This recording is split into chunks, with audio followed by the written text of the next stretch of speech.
Hello, I'm Bob Ferguson, your Attorney General. Each year, thousands of consumers file complaints with my office saying scammers tried to steal their hard-earned pay.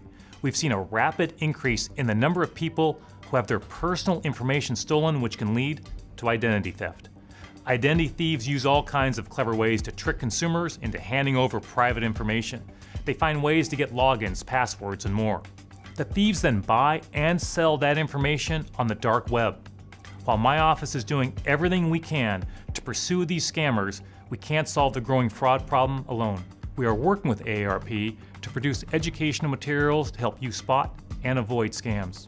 This video takes you behind the scenes into the seedy world of the dark web. I hope that by watching this video, you will join the fight against fraud and share the information you learned with others. Thank you for your interest in learning how to stop consumer fraud in Washington State, and I hope you enjoy Out of the Shadows. Your personal privacy is at risk like never before. Hardly a month goes by without news of a major data breach where the personal information of millions of people is stolen.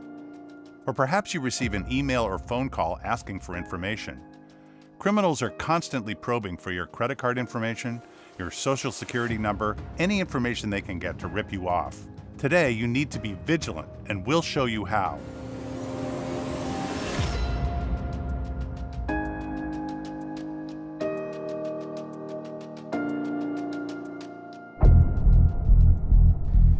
If hackers and criminals get your information, your identity can wind up for sale on the dark web.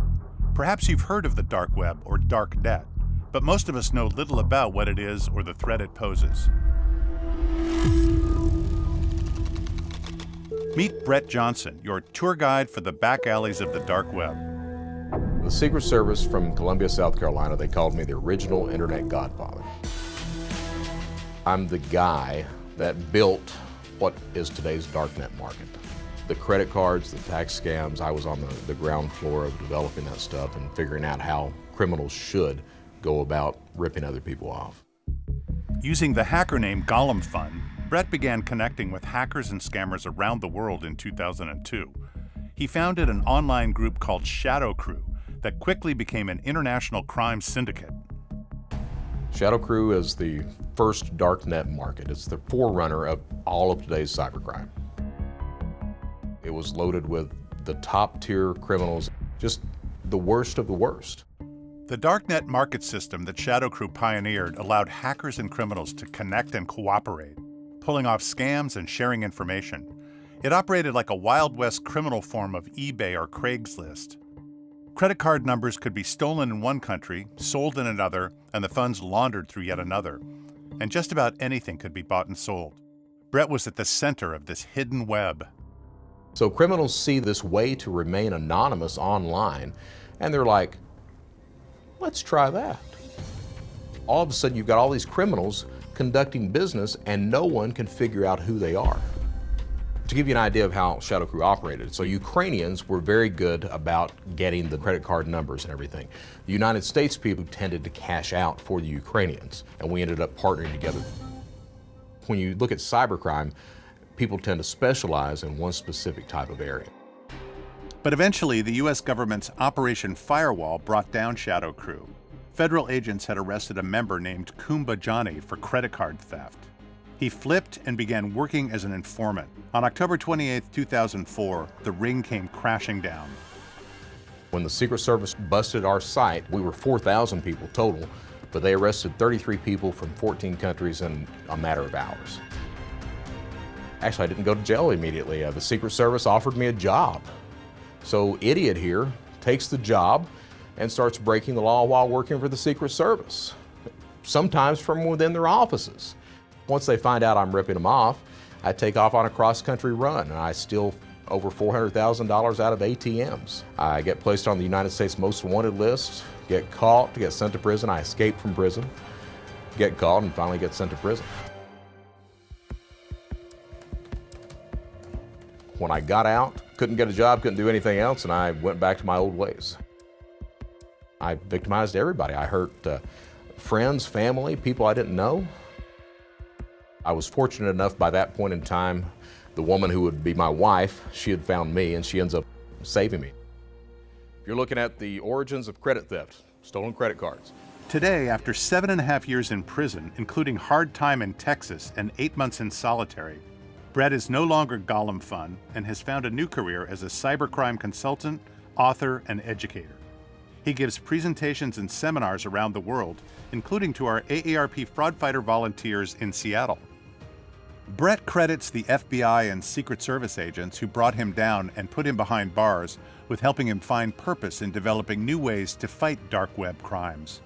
He says it takes a criminal mind to get inside the methods of a dark web criminal, and he's trying to give back. I have a lot of people that help me out. The FBI, Identity Theft Resource Council, the Card Not Present group, all these people took me under their wing and gave me an opportunity to do things legally. So what exactly is the dark web or dark net? Brett sat down to show us and explain in detail what an experienced criminal can find on the dark web. Initially created by the U.S. military as an undercover communications channel, it requires special software to access. So think of the dark web as this collection of auction sites. And there are all these auction sites on there that are selling child pornography, they're selling credit card information, people's identities, fake driver's license, bank accounts. All numbers of crimes are being committed and sold on these different auction sites that you could only get to by visiting what's called the dark web. Most of these markets, most of these auction sites are drug-based because there are so many buyers for drugs. There's so much profit in it that all of these sites have the ability to buy drugs. But they also have the ability to buy personal information, identity theft information, bank accounts, any number of things like that. So what we're going to do is we're going to search for what's called a FULZ, F-U-L-L-Z, and that is the complete identity profile. And let's see what type of things that we find. So we've typed in FULZ, we've pressed the search button, and here are the results. So here's a guy selling a Brazilian FULZ for 43 euros. There's a skrill cash out. Let's find a USA. And we're going to take a second to scroll down. There's UK. Here's a gentleman selling a United States bank drop with a verified PayPal and a remote desktop protocol. That is a nice item to buy if you're a criminal. He's selling that for 119 euros. Another ID theft guide. Okay, so a FULZ will have the social, date of birth, it'll have background check, everything. Whereas a credit report just has the accounts on file and sometimes the credit score as well. Okay, so the FULZ is every single aspect, whereas the credit report are just the accounts on file. So here's a gentleman selling random United States credit cards. With the FULZ, since he has the date of birth and the social, you could search for a specific age group. So you could tell him, hey, I'm looking for people that are born prior to 1955, and he will give those to you. His screen name is called Hacky Boy. This is his feedback. So on these auction sites, the buyers will actually give feedback on, like any legitimate auction site. How's the product? Was it real? Did it work all right? And he has good feedback. He has positive feedback of 288 people have said this guy is outstanding. 18 people have complained. That's a pretty good feedback score. So you know that this guy is going to deliver the products to you. So how can you protect yourself? The first thing to be aware of is what's called phishing, where a criminal attempts to get you to let them into your life. It's an attempt, usually by email, to steal your information or access your computer by pretending to be from a business you trust or from a personal friend. All attacks, every single breach that occurs, 92% of them begin with a phishing attack.